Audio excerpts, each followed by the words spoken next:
I'm back. Nah, I'm just playing with y'all, man. Welcome back to this, little series I'm doing with the reviewing Dual Hearts for the PS2. Now, this part right here, man, this is one of my favorite,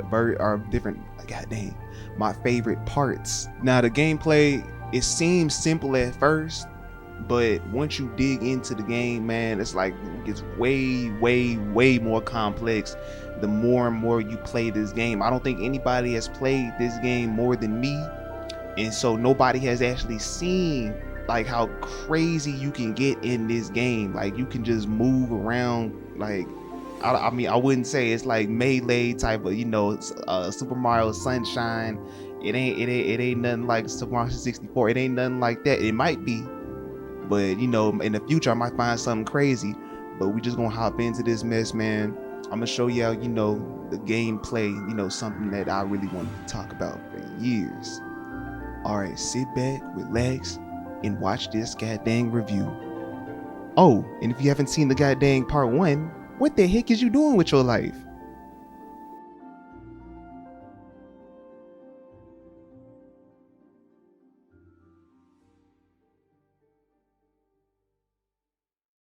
Alright, so the first thing I want to talk about is the movement options for both Rumble and Tumble.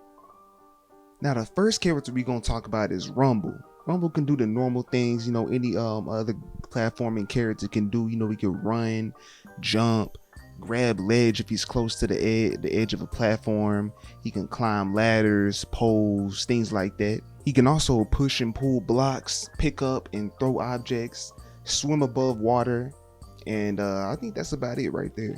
I'd also like to note that Rumble can jump higher in the dream world compared to the real world. Alright, so the next thing we're going to talk about is Tumble's movement options. Tumble can do pretty much the same stuff Rumble can do in terms of walking and running, but he just moves a little bit faster. For jumping, he jumps way higher than Rumble though, in the dream world that is. In the real world, you don't want to see that mess is trash. One thing that's really unique about his jump though is that he can flap his ears to control his descent while in the air. It really helps when you're trying to survive a jump and you don't know where you're gonna land, or you want to get a little bit farther than you actually would be going if you jump normally.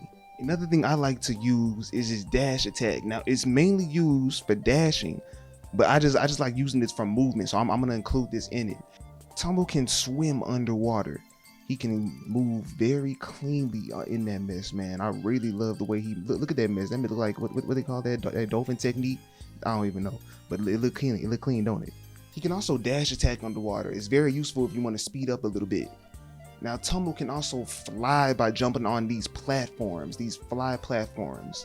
And that's the only way he can fly.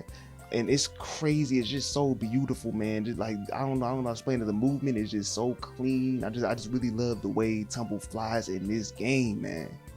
You don't see much fly pads in the main game. They're more available after completing the main story, and they're really in locations where you're collecting items in the sky or reaching higher or farther spots for items.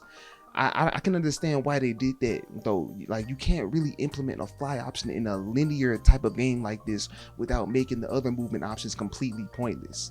I honestly kind of wish they gave Rumble more movement options. I feel like Tumble can do like the majority of the things in this game by himself. He can jump higher, move faster, and it just really doesn't seem fair. Now, Rumble, he is used in the real world when you need to climb something, because Tumble can't jump as high in the real world.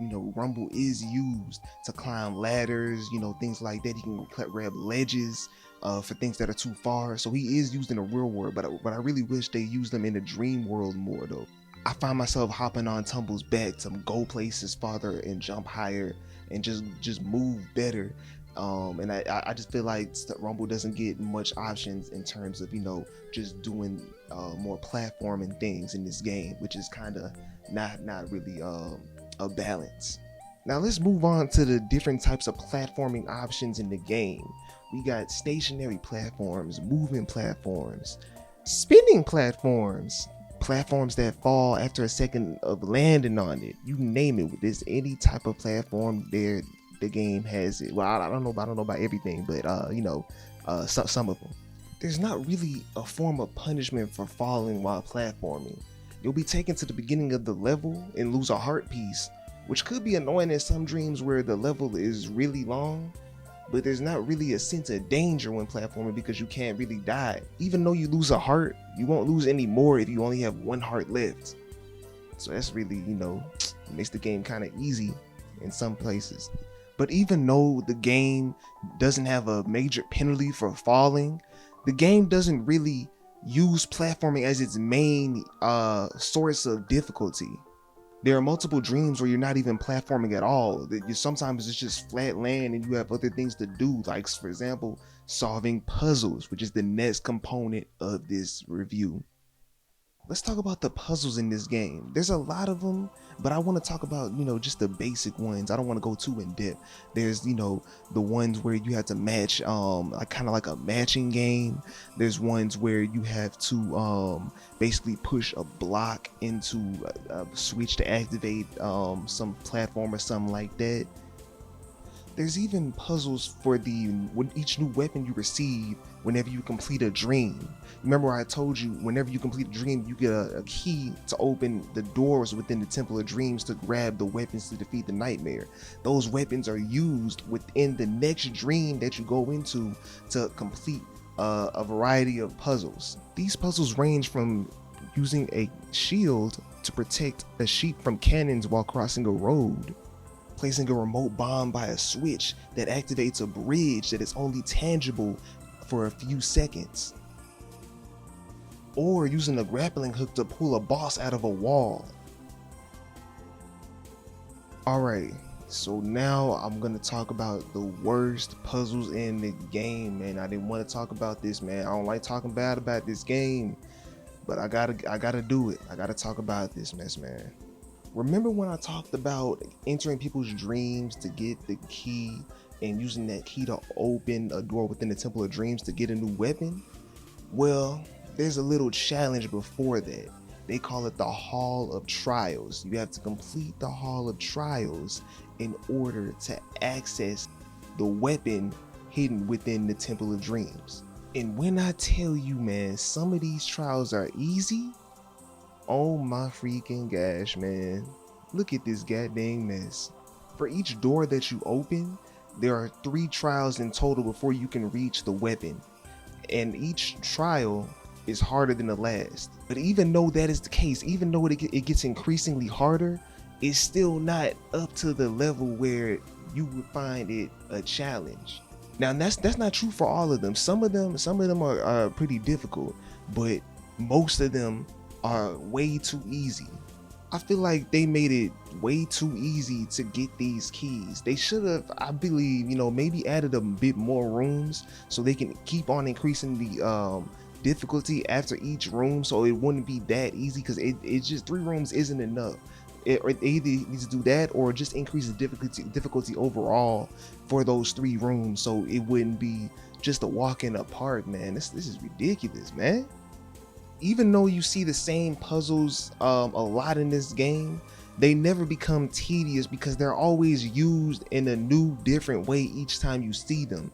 Every time you see a puzzle in this game, it gets harder from the last time. I really like how they implemented it, where you can actually see the developers think about what they should do next with the same puzzle they used before. I really like that new take on it. In other games you see the puzzles, different types of puzzles, and you never see it again. But in this game, you get to see the same puzzles, but in a different, they spice it up. Every time you see it, it's a new different way to do it.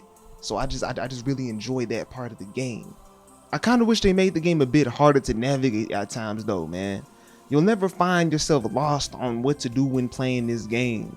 Like, if you ever need help on what your next objective should be, you can speak to Tumble and they'll tell you exactly where to go. But it's not like he's actually telling you where to go. He's just telling you what he feels like doing at that moment, which just so happens to be where you need to go.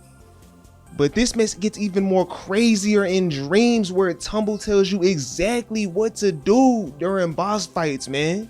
Even in the Temple of Dreams, he tells you what to do, but in those cases, it's more vague, so it's not that big of a deal. This is insane what they be doing in these boss fights, man. He doesn't even need to really give us any tips for the boss because there's a monument right before every boss battle that gives the player a hint before they even enter the battle. Overall, the game is pretty easy in terms of platforming and puzzles. There's never a crazy hard platforming part or puzzle where you really gotta sit back and think. Even though, there's a lot of times where the game holds your hand, I honestly think it's a perfect mixture of easy and medium difficulty for both platforming and puzzles. Alright, yeah, man, that's it for today. Dang, I don't know what even else to say, man. I'm tired as heck, man. This video was hard as heck to make, but I'm getting better at this video making stuff. I'm gonna continue on with this review. This is, like you saw, this is only part 1 of 3.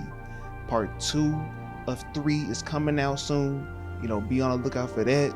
We finna talk about more about this gameplay. That was only one aspect of the gameplay, platforming and puzzling. The next aspect is a surprise. I'm not finna spoil nothing. Just be on the lookout.